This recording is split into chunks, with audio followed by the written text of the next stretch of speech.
Yo, Reggae TV Australia, this is Tordy representing from Halfway Tree in Kingston with our Down Sound studio. And we just linked with the big boss man, Joe. Interview coming up right now. My name's Joseph Bogdanovich, and I come from California, Los Angeles. And I started a company called Acid Jazz. You might have heard of Acid Jazz. In the early, maybe 1990, that's 100 years ago. And there was a guy named Dred Flemstone who was a white dude with, you know, dreads down to the floor, and we had him on the Acid Jazz label, and he introduced me to the, you know, the dancehall and reggae scene. He was out of Venice, California, and we had a hit, a #1 Billboard hit called "From the Ghetto." And it was like #1, you know, one of the first records I made. You know, I thought it was easy. This is easy. I haven't made a Billboard #1 record hit since then. On the, you know, that was on the crossover charts and everything. It was just a huge record. So he and I were kind of friends, and we used to hang out and kind of crazy in LA and partying a lot. Then we got kind of mad, and he was getting a little possessive of the reggae scene, so I just, you know, got on a plane and came down here myself. And that was in 1992, was when I first started coming here. And I established Down Sound Records here in Jamaica, maybe around that time. And we recorded a hit with Capleton called "Can't Cool." It was a big record, and everybody just scared the hell out of me to hear. You know, I've never been here before, and you know, I knew a couple lawyers and people like that, and they said, "You shouldn't be running around like you're running around." And I go, "Okay." So I linked up with an engineer at King Jammy's place. His name was Andrew Prendergast, and he was a little skinny kid. You know, he came from St. Mary, which is way up on the coast, and some beach town. And he was a kid that, you know, came from humble beginnings, and from the way I remember him telling me, is that he came here with you know, about 10 pounds of salt in a bag on his back with no shoes, and walked here to Kingston to get into the business, to make life better for himself. And so I met him, and we kind of clicked, and so he and I, you know, started this company. And he's the guy that is the one that perhaps discovered, you know, Bounty Killer, who was a young DJ at the time, just coming up, and got to hear him all over the hills, and, you know, more popular than Movado and Cartel at the time. So, and I was just, I just kind of fell in love with the culture and the people, and just the whole, they're very imaginative, creative people, and they like to have fun. They're comical, you know. They enjoy themselves. And, so coming out of the Hollywood scene, in the movie business is where I came from. I found it kind of refreshing, you know, get into more real people-oriented kind of thing, as opposed to bigger-than-life reality. I was a director of some movies. I wrote some kind of low-budget, avant-garde kind of films, you know, film circuit. I hit Deauville. I was at Cannes once, one of these young writer-director types, and I didn't think that the film thing didn't make sense, you know, economically. You know, it cost millions of dollars to make a movie, a low-budget movie. You get to charge maybe at that time maybe $5 or $6 a ticket, and it costs you, you know, not too much money to make an album, and you charge at that time maybe, $9–10 for a CD. So, you know, why? And it takes no time at all, as opposed to a year or two to make a movie. I mean, right? So movies are different. You know, it's a different space. It's a different pacing. It's not immediate. It's a different world. So I just kind of fell into the music scene, and that's how Down Sound began. So prior to working with Acid Jazz? Yeah, well, Tread Flintstone. Yeah. Had you had much to do with reggae or Nothing. Jamaican music? Nothing. Nothing. Nothing. Yeah, right. Just you know, I'm in the concert business also at that time. Yeah. And we did a reggae concert, a series of shows across the United States, beginning in Arizona at some Indian reservation with Sugar Minot and some people like that. And we had a band and a couple of young artists, and we went all the way to SOBs in New York. And that was one hell of a, you know, exciting, crazy adventure with Indians and Jamaicans and God knows. You know, I was running around in a 6.9 Mercedes, you know, and we all kind of clicked, and we made a little money. We didn't lose any money. Sugar Minot was someone that helped nourish Andrew Prendergast in his beginnings before he went to King Jammies. And he was a beauty of a person. He was just a great, great person and a great singer. And, you know, there's a lot of love in the culture here, for real, and it's a spiritual place. Maybe that's what it was, the spirituality as compared to the bigger than life, you know, hype scene on, you know, on Sunset Boulevard, which is cool, you know. You know, they influence the world too. So,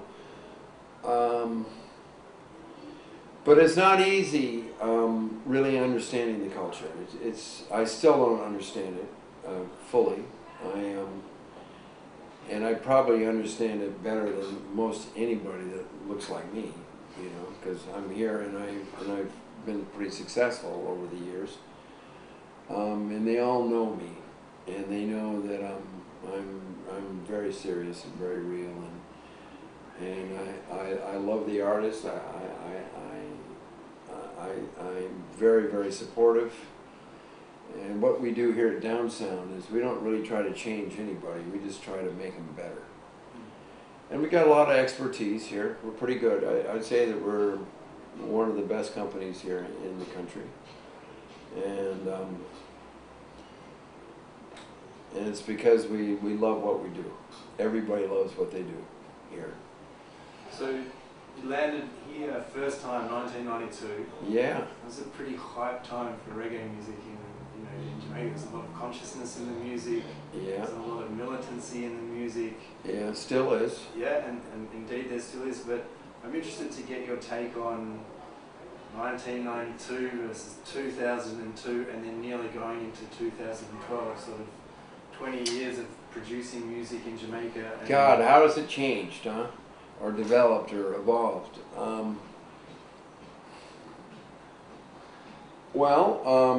Technology has changed the business for the good. That's revolutionary. What it means is that any kid can compete with a tradition like Studio One. Any kid can do it now. So that's very, very exciting. That's that opens. It gets more creative. It gets less, you know, bigger dimensions, bigger visions. That's one major change. Some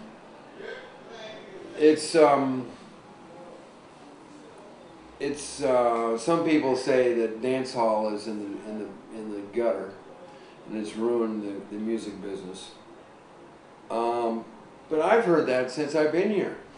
They've always say it's ruining the business and all that kind of thing. So I don't really understand that. I understand that hip-hop is making a bigger influence here, and a lot of people don't like it. because the big artists, some of the big artists got really, really violent, and they were better than anybody, and they're still on top, and they're not violent anymore because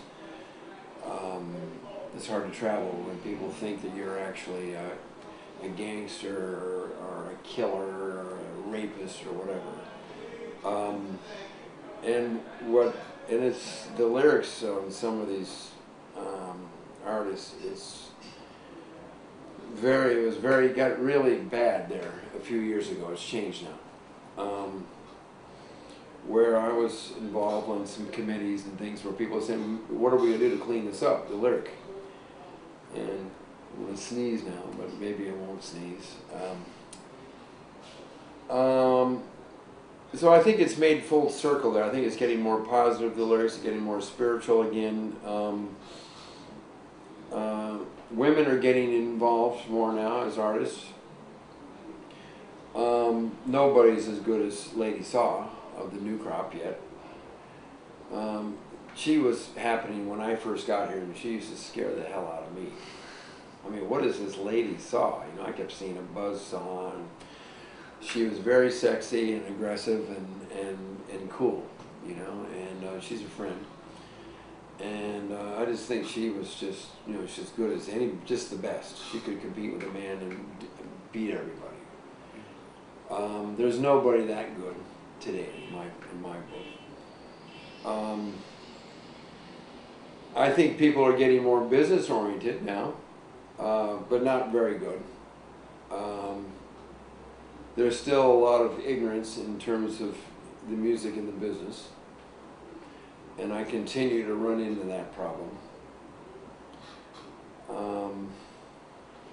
But people are getting more educated. There's an uptown kind of vibe, which is people that are not just people that come from, you know, from the farms, or, you know, from the bush or from the ghettos, you know, and people uptown are making hits too.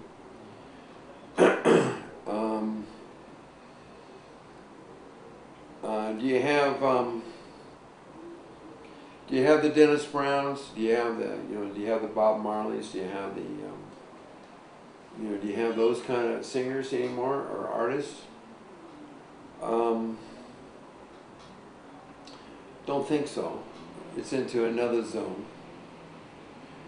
Movado is very, very popular. He was a guy that you couldn't play his lyrics for your kids. And now he's doing, I wouldn't be surprised if he turns into a Rasta man sometime soon. His father was a Rasta. He's very tuned in to the people, and he's extraordinary talent. And then you've got Vibes Cartel, that is a work in progress.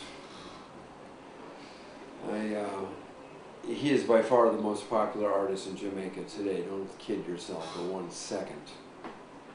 And some people say there's no competition. Lyrically, he's awesome. Another bright kid. And he's very experimental, so as you can see, I can't understand the kind of madness that people have to want to bleach their skins like that. But we had it with Michael Jackson.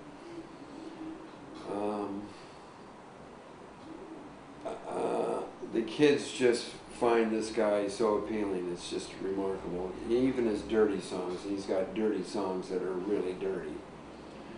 Sexy, dirty kind of stuff. And you think, I don't hear these kind of songs anywhere else. I don't hear them in England, I don't hear them in the US, I don't hear them in France. But I can understand it, you know, you're dealing with young kids who are hormonally excited, and you know, sex is great, and he writes about it, so he's got that going on. He's just extraordinary. No one would believe that Movado made the kind of change that he made personally and lyrically, so anything can happen. Those are some kinds of elements that weren't happening here in the early years of the 90s. videos are getting better, as well as the technology.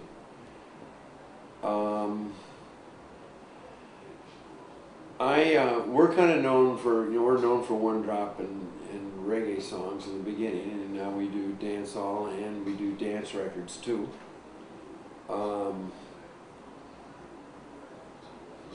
To me, it's all spiritual, and they're all Rastas as far as I'm concerned. So it's verging on 20 years that you've been working in and out of Jamaica. Mm-hmm. And as you said, you started in a sort of reggae and one drop sort of vein, or what we might call roots and culture. Right. And those times that was very the prevalent sound coming out of Jamaica. Now in Australia, in America, we're getting lots of lifestyle cartel, in Europe as well, and Movado, and the DJs in these parts of the world all seem to be very up to the time, studying what's happening in Jamaica. Okay. And I know that it's a kind of a cycle. Do you think we're getting somewhere where dancehall is going to peter out anytime soon? No. And the culture thing's going to take over? No. Or is the dancehall just going to become more and more intertwined with sort of American hip hop and R&B? I don't know if it's going to get more intertwined or not, but you have to remember, dancehall is up in your face music that's, got a lot of beats per minute, a high energy. And young people like it. It's like rock was back when rock was happening. And parents don't like it. And don't think that dancehall is weak. It's not weak at all, it's strong. What's weak is culture music. Reggae music is weak. When we got into reggae in the beginning, like in the early 90s, reggae wasn't, the kids weren't playing. There were no Taurus Rileys at the time, and we kind of reintroduced that here. And we did it when Bounty Killer was running the thing, and Ninja Man and people like that were, and Beanie Man were running the scene wild. And we came up with this one drop, Studio One influence kind of music, and it blew a lot of people away. And we launched, unknown artists like Fontaine Mojo was one. I Maroon was another one who was one that they thought was just crazy, and he gave him a tune that was #1 for real, and it was this tune about bad luck, which is even more impossible to make it happen, but he was the kind of guy that could sell it. And we had Nanko, who was, I think, our biggest artist. He did Lucky You, and he had an opportunity to really cross over into the pop world as a Jamaican, and he could have been huge, without a doubt. His first time we took him out of the country, he played to 25,000 people, and we were solicited on our own to that thing, and then they got Shaggy and other people to help sell it. And when we went to the hotel, we found out who was popular, and it was Nanko. You know how you tell, right? By all the fans that are at the hotel, and they were there to see Nanko, and we were just going, wow. What's happening? We didn't charge enough money here. We should be fired for not knowing what his worth was. But it's just right there in the beginning. That was really exciting. The danger here is that when you take someone from nothing, financially nothing, into some money in their pocket, a lot of money, but some money, and a lot of adoration from the fans, something that you can't even fathom, like the early Hollywood days with the movie business, Marilyn Monroe's and people like that just came from nowhere and became huge stars, and fans going crazy, like Beatles and stuff. It's confusing to anybody, and having being raised in a home situation that's pretty much a one mother kind of thing. The fathers, for the most part, were not really good role models, and so the family structure is, although is strong, in a lot of instances, but it's weak at the same time because, you know, it's a poor country and there's a lot of kids and you have to fight to survive, and not everybody, you know, goes to college. So not many people even graduate from high school.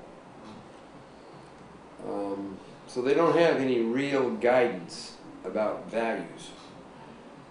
But the spirituality is, so they turn to Jah, as they call it here, you know. They turn, you know, the Rastas are strong. And the ones that are, you know, that don't like, you know, the Rastafarian kind of thing are still influenced by, you know, good over evil and stuff like that. So it's a blessed place and cursed sometimes. Talking about, you know, some of those kids that aren't going to high school, they're in their bedrooms producing rhythms. Now? Yeah. Yeah.